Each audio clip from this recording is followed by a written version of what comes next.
Hi, I'm Aparna. I'm at Gray's Inn Tax Chambers in London. I've been speaking at the Global Wealth Management Conclave 2014. My topic was avoiding conflict and litigation with HMRC.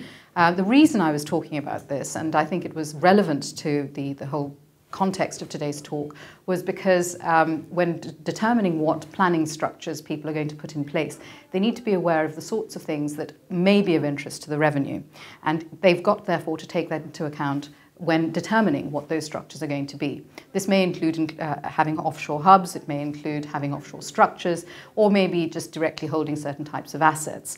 That apart, one of the things that you need to be concerned about if you're a high net worth individual, especially in the context of today's talk, is what is going to be of interest to the revenue. So, for instance, if you say you're non-res or non-dom, or you've got non-res entities to which income or gains are accruing, then you need to be sure that you can actually prove this point to the revenue.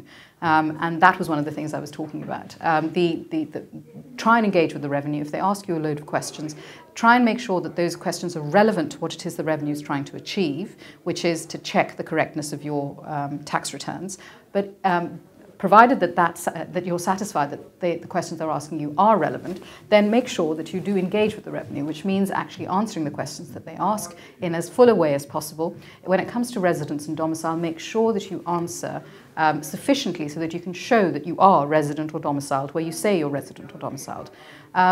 And that really is the sum total. If you happen to not be able to come to an agreement with the revenue because they're not satisfied on the basis of the evidence that you give, then you may have to go to meetings with them. If you do that, go prepared, go with an advisor, look for agreed notes of meeting.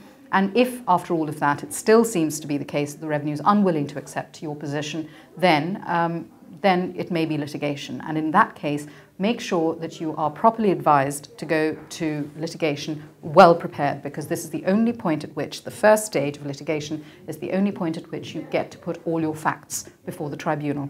It's no point coming along later in the second and third tier appeals and saying, oh look, here are the new facts. They cannot be introduced at that point. So a lot of effort has to go into the first stage of litigation. And that's really about it. But the whole point of getting your structure right is not to have to go to litigation at all. So make sure that you are happy with the structure you've got, happy with the red flag type points, and engaging with the revenue should they start asking questions. That's it really. Thank you.